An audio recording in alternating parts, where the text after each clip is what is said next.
Break के बाद आप सभी दर्शकों का अन्नदाता में स्वागत है।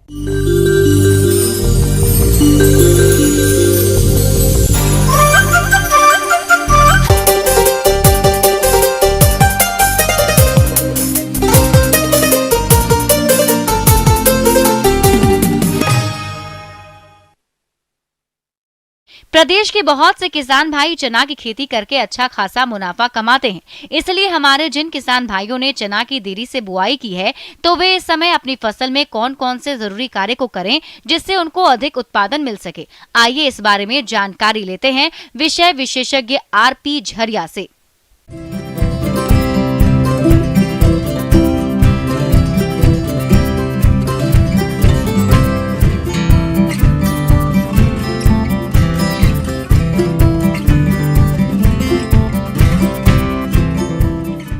वर्तमान में किसान भाइयों से आग्रह है कि जो चने की फसल है वो बढ़वार की अवस्था में होगी, उसकी खुटाई कर लिया होगा इस समय उन्होंने, तो टिलर्स ज़्यादा आ रहे होंगे।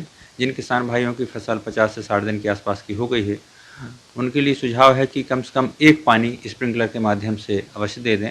और पानी हमेशा चने की फसल में स्प्रिंकलर के माध्यम से ही देना है, उसमें बहाव पद्धति से पानी नहीं देना चाहिए। जिस जगह में पानी भर जाता है वहाँ पर फसल जो पीली पड़ती है और कमज़ोर हो जाती है। इसलिए जिन खेतों में अगर पानी भरने की गुंजाइश है वहाँ पर चने की फसल लाने, उन खेतों में पानी की निकासी अच्छी तरह कर लेना चाहिए। इसके बाद बात आती है खरपतवार नियंत्रण की, तो किसान भाइयों को सलाह दी जाती है कि खेत जो है चने की फसल को बिल्कुल साफ़ स्वच्छ रखें, हमेशा उसमें खरपतवार हटाते रहें। खरपतवार हटाने के लिए निंदाई गुड़ाई है, हैंड व्हील हो है, या फिर जो भी अपने पास खुरपी है उससे खरपतवार को हटा दें। निंदाई गुड़ाई करने से मुख्य फ़ायदा ये होगा किसान भाइयों कि जो उर्वरक आप देते हैं फसलों में या जो भी पोषक तत्व फसलों में देते हैं, तो जो फसलें और जो नींदा है ये कंपटीशन करके जो पोषक तत्व हैं उनको ग्रहण कर लेते हैं। अगर आपने निंदाई गुड़ाई अच्छे से कर दी है तो वही पोषक तत्व अपनी फसलों को मिलेंगे, जिससे आपका उत्पादन अच्छा मिलेगा। दूसरी बात आती है चने में पोषक प्रबंधन की, तो किसान भाइयों क्या करें कि जो बेसल डोज हैं नाइट्रोजन स्फूर के, या फिर आपने मृदा परीक्षण कराया होगा तो जिंक सल्फेट के, ये बोनी के टाइम ही दे देना चाहिए। फिर भी अगर आपको ऐसा महसूस होता है कि फसलें हमारी कमज़ोर हैं और उन्हें और पोषक तत्वों की ज़रूरत है, तो 05234 जो है ये NPK रहता है इसमें, इसको 1 किलो प्रति एकड़ के हिसाब से 200 लीटर पानी में घोल बना के इसका स्प्रे कर सकते हैं, जिससे दाने उसमें वजनदार, चमकदार और प्रत्येक फली में दाने अच्छे पोटे आएंगे।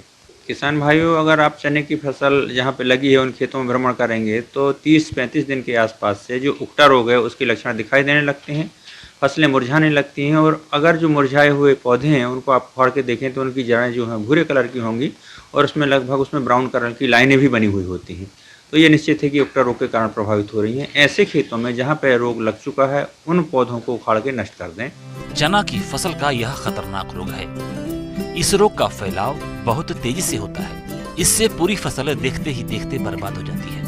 यह रोग फसल की जल्दी बुआई या देरी से बुआई करने पर होता है, मौसम में बदलाव से होता है और अन्य कई कारणों से भी फैलता है।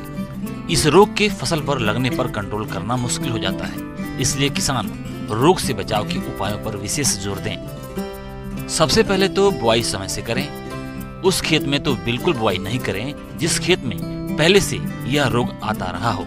फसल चक्र अपनाने से भी यह रोग फसल में नहीं लगता है। बीज उपचार का तो जरूर ध्यान रखें और फसल में इस रोग का लक्षण दिखाई देते ही शुरू में ही जरूरी उपायों को अपनाएं। इसकी रोकथाम के लिए किसान भाइयों जहाँ पे उगरा लगता है तो पहले से ही हमें ध्यान देना हो चाहिए कि उन खेतों में भूमि उपचार के लिए अपनों को 4 से 5 किलोग्राम ट्राइकोडर्मा पाउडर को सड़ी हुई गली हुई गोबर की जो खाद है उसके साथ मिक्स करके उसमें बोने से पहले शाम के टाइम पे खेर दें। तो किसान भाइयों से सलाह है कि 4 से 5 ग्राम ट्राइकोडर्मा पाउडर प्रति लीटर पानी के हिसाब से घोल बना के या तो ड्रेंच कर दें, या फिर बेबिस्टीन जो है 2 ग्राम से 3 ग्राम प्रति लीटर पानी में घोल बना के उसकी फसल में ड्रेंचिंग कर सकते हैं। चना की फसल में रोग तो आते ही हैं, एक कीट भी इस फसल को भारी नुकसान करता है, जिसे फलीछेदक के नाम से जानते हैं। यह कीट फसल को सबसे अधिक नुकसान करता है। इस कीट की सुंडियां अब फसल में देखी जा सकती हैं, इसलिए अभी से आपको इसके प्रति सतर्क रहने की जरूरत है। अगर चने की फसल सुरक्षा की अपन बात करें तो किसान भाइयों सबसे पहले तो शुरुआत से ही खेतों की मेड़ों की सफाई करना चाहिए। खेतों में निंदाई गुड़ाई अच्छे से करते रहना चाहिए, इससे कीट व्याधियाँ कम लगते हैं। खेतों में टी आकार की खूंटियाँ लगाएं जिससे चिड़िया उसमें बैठती हैं और इन्हीं को चुग जाती हैं।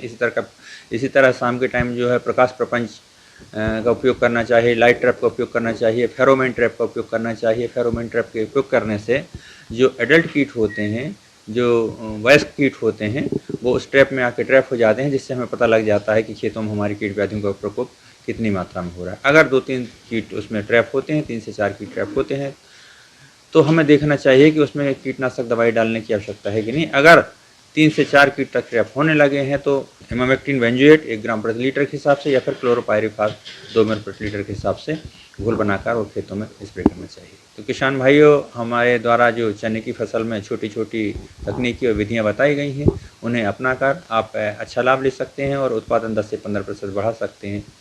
धन्यवाद। आगे और भी हैं खेती बाड़ी से जुड़ी हुई बहुत सी रोचक जानकारियां, यहां रुकेंगे।